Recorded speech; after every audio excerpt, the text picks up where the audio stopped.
Hi, everyone, and welcome to Discovery Presents Chats with Changemakers. I'm your host, Tiffany, and I'm a ninth grader in Texas. I participated in Discovery's Future City competition when I was in middle school. Every Friday, we will welcome a different guest from the engineering community. Today, our special guest is Caroline, an engineer at UL. Caroline, welcome. Hi, welcome. Thank you for having me.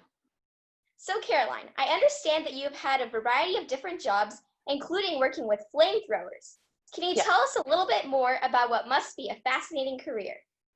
Absolutely, absolutely. So I think the short version is I went to engineering school and I got a mechanical engineering degree. And then I tried to work in that realm for a while, but I'm also consider myself very artistic. And so I went back to fashion design school. And so, Wow. so I did that and I got a job with a garment manufacturer. And instead of kind of focusing more on creating new clothes, I got more involved in the manufacturing side of it, which is industrial engineering. So I was more drawn to that, and I was working specifically on flame-resistant uniforms. So I got to smell the fabric. That's a very specific smell, that fabric. And I got to go to all the manufacturing facilities and watch them make all these garments. And I got really into the standards because those particular garments have to meet certain testing specifications. And with that, I got to, kind of get to know the process of the standard. And I had a friend there, and she was like, "You should go work for UL. They test all these standards." And I was like, "Okay." So I ended up getting a job at UL, and I got to work testing all the garments that I used to make. And in that, you get to see the firemen's uniforms, and they have to test their helmets and their boots and all that kind of stuff. So that's kind of how I got into it. I got into it kind of a back way. But a lot of the people on the PPE, the personal protective equipment team that I was on, they all came directly from school, and they were all textile engineers, which is a whole lot of chemistry dealing, with the certain properties of the fabrics or the materials. So they came right from school. So everyone gets there a different way. But, if you have the opportunity to break something and get paid for it, then why not? Let's do it. That's really neat. Yeah. So what is your favorite thing about your career? I like that it's so different, and I like that it's been a journey. I think if you talked to me when I was in school, I never would have assumed that I would have ended up at this job.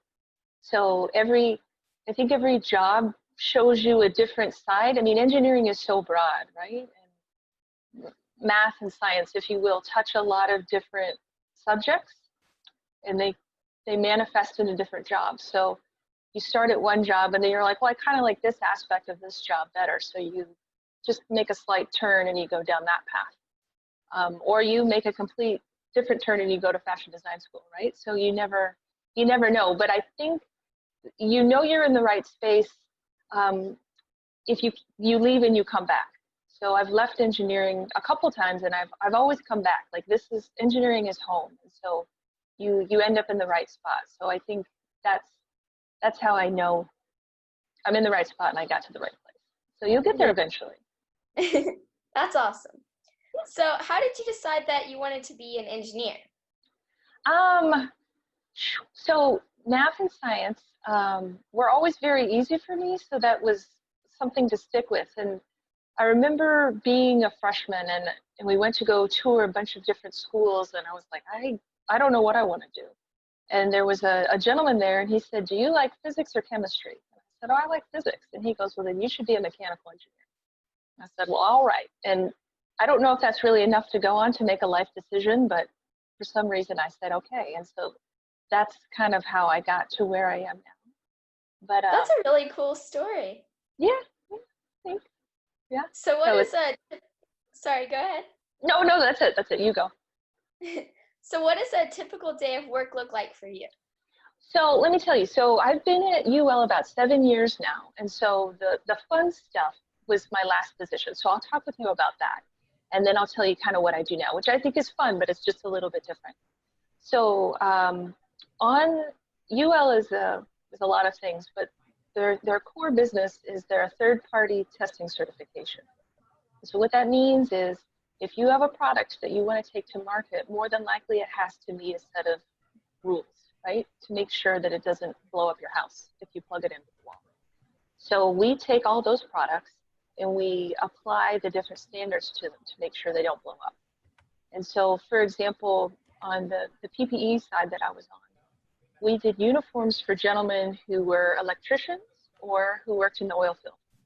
So essentially what that means is if your outfit catches fire, do you have enough time to put it out and or have somebody else help you put it out before you become a burning inferno? So, and I would say the same applies to, say, like a fireman's helmet. Like if you're a fireman and you run into a fire, obviously your main concern is don't get burned, but then is your outfit going to hurt you more than help you? So we test everything. We know everything that we test is probably going to fail. So you have to make sure that when it fails safely. So I would say there was 2 favorite tests that I had, 3. I'll be brief. So one is you just literally put like a fire right on it and you see if it'll snuff out, and it's amazing to see the fabrics just won't catch fire. And you're like, how is that possible? That's so cool. Wow. Yeah, the other one is we put like a garment, like a full coverall on a mannequin, and that's the flamethrower one. 8 flamethrowers, they turn them all at the same time. That room gets so hot so fast, and it's just like this big explosion.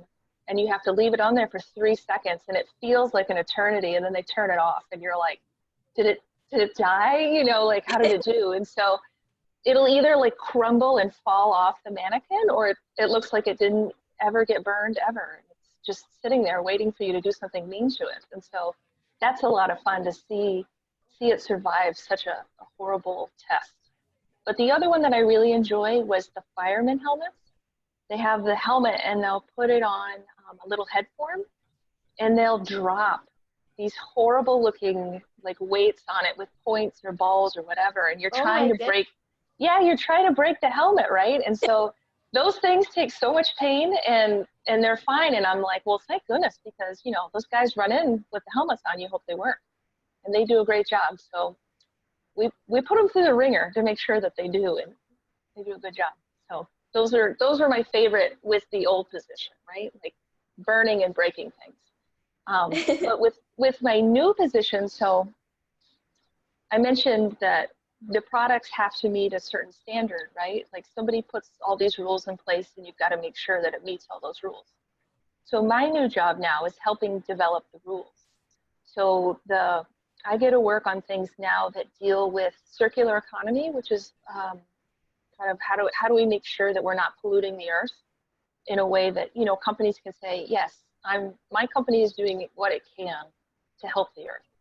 So I get to work on some of those new developing areas, and then I also get to work on some established products, specifically printed wiring boards, which I don't even know what those are. I think they run electrical things, but it's exciting to be exposed to that. So you get all the people in the industry who know it really well. So scientists, government officials, anybody who touches that particular item, we try to get, you know, a representative from each of those into the room to have the conversation and say, are we checking all the right boxes as far as making sure that this is safe? And then we write a standard for it. So that's been really interesting, trying to meet all those new people and understand what the risks are and coming up with all those rules. That's super cool. Yeah. So you mentioned that like you get to work with flamethrowers and fire and all these different things. How do you keep yourself safe while you're doing those tests? It's great. So most of the time there's like with the flamethrowers, that's in a particular chamber. And so there's like a big piece of glass between you and them. But you feel the heat, like you'll literally get a sunburn from there if they keep them on. Wow. But yeah, right. So, but the other ones are more, it's like more of a small control test, but they're usually in chambers as well that have like giant fans that'll suck it out, because a lot of the materials will have off-gassing, and if you sit there and breathe all that in, you can get pretty sick. So we've got giant fans that suck all the bad stuff out, and and we just let all the fire happen. But That's cool. otherwise, yeah, lab coats, safety goggles, that kind of stuff.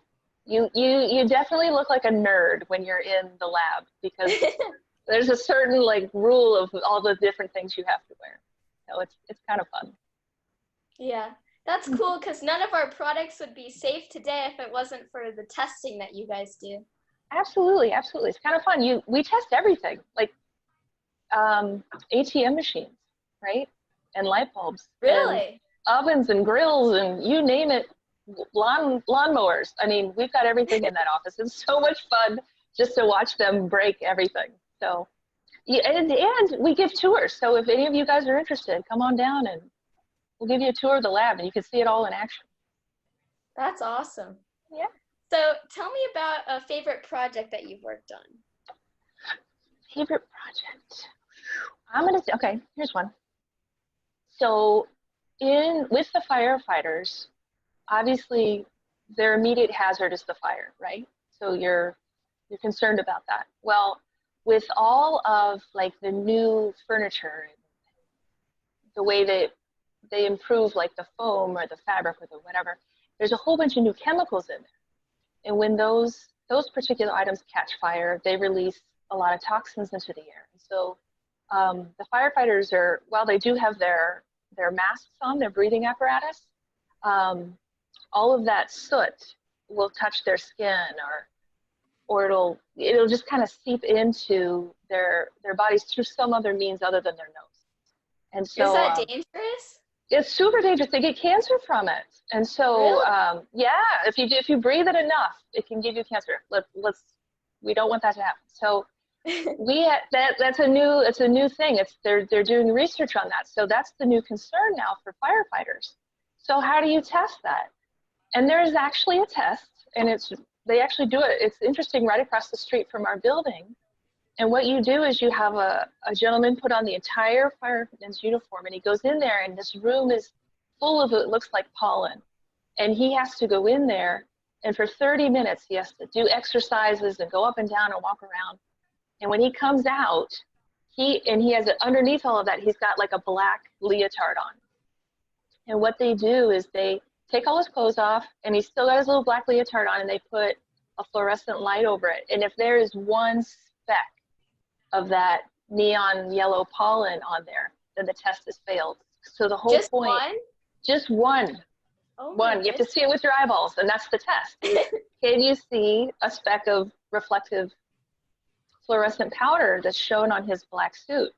And so somebody almost did it when I was there. Now that was a year ago, so they've probably figured out a way to do it to get zero. But the only place it came in was right here. And I was like, how did they keep all of that off of him? I don't know how, but it's amazing what you can do, right? So it's fun. That was hands down the most interesting, because we had to start it from the very beginning to the very end to where we got to test it. So that's impressive. It was a lot of fun. So we have an audience question. Okay. Can you tell us more about fabrics and how to make them fire resistant? Yes. So there are two current popular options, if you will. So one is what they call like a treated fabric. So you would take your normal cotton and you put it into a bath, and you apply all these flame resistant chemicals to it. So you'll put it in there, you cook it in, you bake it in. But those have the reputation of having all of those chemicals wash off. Now they don't, right? But that's what people think about it, because that was the first kind of pass at trying to make a flame resistant fabric. The new ones, and now they're both safe, so I'm saying that because that's what people think about them, but it's not true. So the other one is what they call an inherently flame resistant fabric. And that means instead of taking the fabric and putting it into a chemical bath, you make it so that the chemicals are inside the fiber of the fabric, so that they're already in there. You don't have to cook them in there, they're already in there. And so then they just weave it in there, and they weave those strands of flame resistant fabric together, and then you've got a fabric. So they're both very stinky, and they're both very hard to sew because they're kind of stiff. But once you kind of figure out how to get that in there, then you can make a garment. No problem. Yeah. That's cool. Yeah. So we have another audience question. What would be your dream project, the project that you've always wanted to work on your whole life? I would love, now this sounds weird, and again, I've learned this over the lifetime. In being involved with the circular economy stuff, the big push now is this is where you guys, you and your generation this is what your studies are gonna be, is how do you design products that you can take apart and repurpose? So like if you have your cell phone and you break the screen, how do you just pop out the screen and replace it versus having to replace your whole phone? And how can you take those shards of glass and recycle them and make them into something else? So I would love to somehow have all the brain power it requires to do that. I would love to do that, but I don't know how. So I'm just gonna watch other people do it, and I'm gonna encourage them while they make all those choices. That's really cool. Yeah. So I'd like to talk a little bit more about your current employer, Underwriters Laboratories. As part of the Discovery Future City program, I actually got to visit the headquarters in Chicago, and they even gave us a tour of this giant facility where they light buildings on fire to test out different methods to put them out. Mm-hmm. So can you tell me a little bit more about the different job roles that you had at Underwriters Laboratories? Sure. So for me personally, I was just a different version of those folks who light the building on fire, right? Which is probably one of the most amazing chambers at UL, is that one. But so there's so many different people who do what I did. They just do a different version. They test just a different product. So I think this is another kind of glorious thing about engineering is if you can, as like an exercise, just kind of look around your room. And I want you to think there's the chair, there's my computer, there's my phone, there's the carpet, there's the wall board, there's the door. All of those things have to be designed and they all have to be tested. So wow. if you really like any of those things, you know, you're like refrigerators, or I don't know, if any of those have like a special calling to you, then there's probably somebody at UL who tests it. So that's what I'm saying. Come on by, see what it's about. You know, if it's interesting, great. If it's not, don't worry about it. There's something else out there for you. But I didn't know that there was so much like behind the scenes to actually get a product that we can see. Absolutely. So I'll tell you about the other chamber at my current location that I think is really cool. They have, it's called the EMC, and I can't even tell you what that stands for. But essentially what they do is have you seen those, it's called a harmonic frequency. Have you seen that video of a bridge where the wind was blowing and it was the same frequency as the wind, and the bridge went like this and it broke apart? Yes. That's harmonic frequency. So what they do is they'll put different things in there that have the same harmonic frequency, and they'll see if they create the other one to explode or fail in some way. And so if they get that right, it sounds like a bomb when it goes off. So that happened on the first week that I was at work, and I was like, what is that? Goodness. They're like, oh, it's the EMC lab, don't worry about that. And I'm like, this is my place, everything blows up. So that sounds kind of scary.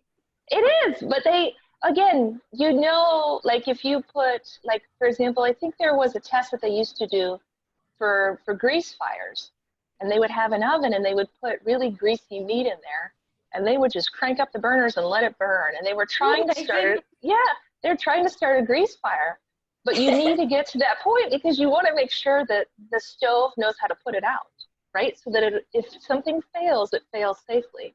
And so that's what we do, is we push it to failure and we just try to make sure that it fails safely. Yes.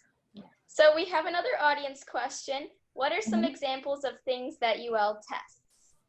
Oh, goodness. Ovens, grills, shoes. We do shoes that you should see. We light shoes on fire.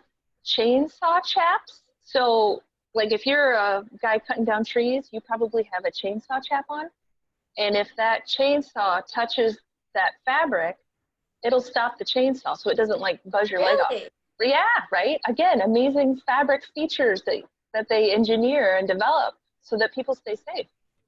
So you That's name it. so Safety cool. glasses, we have a giant gun that shoots pellets at safety glasses. So fun. I'm telling you, you need to come visit. It's so fun. It's, yeah. Yes. So I know that most people have seen the UL or Underwriters Laboratory symbol around household items, but I Mm-hmm. don't think that many understand exactly what they do. So can you Mm-hmm. describe for me what it means for an item to have the UL symbol on it? Sure. Yes, that's very important. So if you are somebody who makes, let's say, refrigerators, and you want to sell it in a particular market or country, it has to meet certain rules, and that's what we're testing to, right? So after it goes through that entire testing program, if if we say, okay, your refrigerator, it didn't blow up, it keeps the food cold, it does everything it's supposed to do, everything that you're saying it's going to do, it does. So we put the UL mark on it. And by us doing that, it says that we've tested it and that it's safe.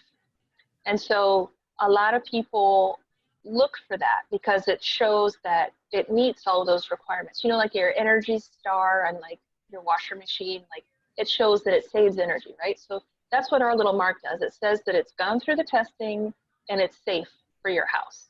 So I always look at that like anytime I'm going to go buy like a mixer or a hair dryer or anything like that, I'm always trying to look for the little mark just to make sure it's been through testing, because there's so many things on the market you just don't know. So look for that. Trust me, if people have done the testing, they're going to have that mark everywhere so that you can see it, so you know that it's been tested. That's awesome, yes. Mm-hmm. So I know you mentioned there's like so many different items that UL tests. So Mm-hmm. how do you decide what testing methods to employ for each product? Right. Well, it's kind of, honestly, this is terrible to say, it's trial and error, right? So I'm going to go back to what I'm familiar with. So with the fireman's uniform, right? They're in there. You would think immediately all they needed to be worried about was the fire itself, right?